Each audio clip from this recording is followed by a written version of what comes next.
Hey, what's up, fellas? Gotta set a little bit of ambience. How about a little purple? That seems fitting today. Yep, I like that. Now, where was I?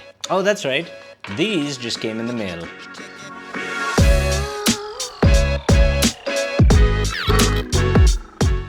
So, it's been a few months and old Crinacle is back at it again, collaborating with IEM manufacturers, making stupidly cheap, stupidly good value, stupidly well-tuned IEMs. Remember these guys? $37, amazing tuning. What kind of awesome value was that?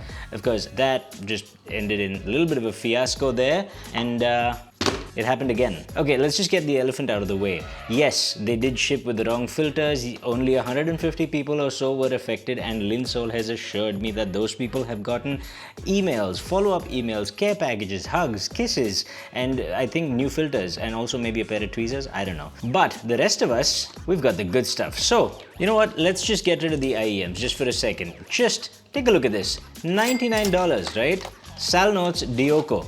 Boom. Comes with a case. A case like this, I don't know how, but I don't think I've ever seen a brand outside of China try so hard to give you a good unboxing experience for this kind of pricing. I mean, you can clearly use this for other things. You can have a little shaving kit in here. You can take this out, by the way. You get some stuff over here, a little documentation. There were some tips over here, but they're gone. And the IEMs come in here. So, we're done with that. Now, when you get the IEMs out of the case, the first thing you realize is this wire. It's absolutely chonkalicious. Let me just get these. This is the 7Hz timeless, the big brother of the Dioco. $220, nice case and everything. Look at that. This thing's absolutely chonkalicious. Not that it really means anything, I just thought, I'd point that out. And the IEMs themselves, I mean, would you look at that? Oh, good lord, that looks absolutely gorgeous. Practically jewelry at this point. I mean, you gotta hand it to these guys. They make nice looking IEMs. This one reminds me of vinyl, and this one reminds me of jewelry. Both seem absolutely beautiful, and at least they're not following everyone else's footsteps, so good on them. Oh, and by the way, in terms of comfort, this is really, really comfortable. No issues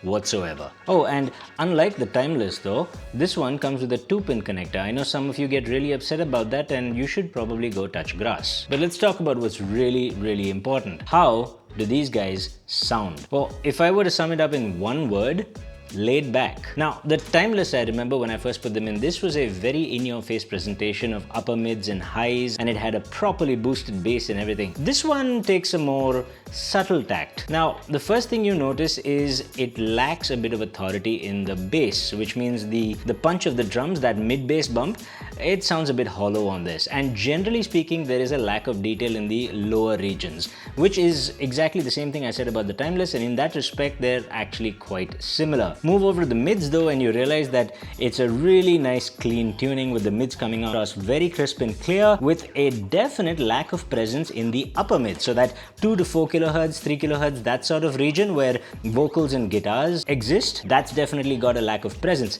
Now, normally, two things happen when you get that sort of thing. One, they sound muddied. Vocals start to sound a little muddied and so on. 2, they sound a little distant. In this case, they don't sound muddied at all. They sound really nice, really clear and crisp. What you're left with then is vocals and guitars that sound a little bit distant. Like if these are in your ear over here, the rest of the instrument range is over here, and the vocals and guitars, they all seem to come from a little bit behind you. And what that does is give you the effect of a wider soundstage. Notice I said the effect, because the actual soundstage, if you're really listening to it and if you're really A/B testing these two, you'll find that they're quite similar. Soundstage does exist, it's from one ear to the other, but it's just left to right. There's no real forward, back, up or down. Maybe a little bit forward, back, but not much. And I reckon that's what makes most of that laid back presentation happen. The lack of presence in the upper mids does not detract from the character, but actually adds to it. It actually is a really nice laid back sound compared to the timeless. Now in the highs, well, it kind of varies. In some senses it is laid back, but in some other regions I find this to be actually a little more peaky than the timeless, so it's really hard to judge. But here's what's really important. You can tune this to sound like this.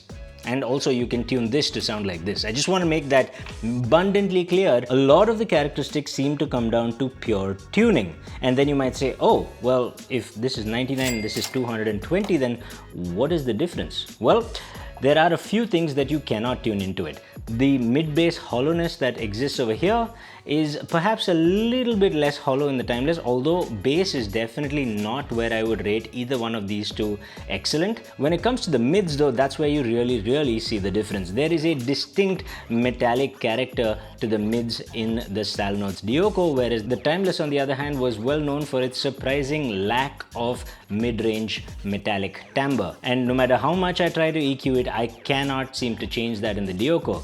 This could mean the Dioco is just metallic, or it could mean my EQ skills are absolute rubbish. It could be either one. Now in terms of the highs, like I said, it really depends on what you're listening to. Sometimes this comes a little more forward, distinctly so, and sometimes the Dioco does. But overall, I'd say one thing is for certain, you do get the impression that the timeless has more resolution and detail throughout the frequency range, and it's most apparent in the highs. So if you can tune this to be the timeless and all you're letting go is a little bit of resolution and maybe timbre, then one could argue that basically you're getting a versatile IEM for half the price of this. That, my friends, is the definition of a value proposition. Plus, you could use that extra $100 to get something like this, a little DAC amp to run these, because I guarantee you, while you can run them with a little Apple dongle DAC, both of these do benefit from some amplification. But in case you thought the timeless was no longer a value proposition, here's another way to put it. Now, both of these can be tuned to sound like each other, but the Dioco does not seem to be able to match the resolution and detail of the timeless, and the Dioco does not seem to get rid of its metallic timbre. So if you buy the timeless, you now have a $220 IEM, which, agreed, it's more expensive, but you could tune this to be more like the Dioco and have a more laid-back sound if that's what you want, but you will still have a non-metallic, more natural timbred mid-zone, and you'll have more resolution and nuance across the frequency range. Now, whether you think that's good value for the Dioco or not is really up to you. You may say that, hey, I'm willing to go to 90% of the quality but half the price. But if you spend long hours of listening with that extra resolution and nuance, then okay, who am I kidding? Look, as audiophiles, we like to spend more and more money for incremental gains, okay? No one's denying it. It's a thing. Let's just accept that and move on. There you have it, ladies and gentlemen, the Salnotes Dioko, a surprisingly well thought out value proposition from 7Hz that somehow manages to avoid cannibalizing sales from the timeless. The only question is, out on the street, which of these would make you look like more of a tool? Till next time, stay happy, stay peaceful, stay colorful. Namaste.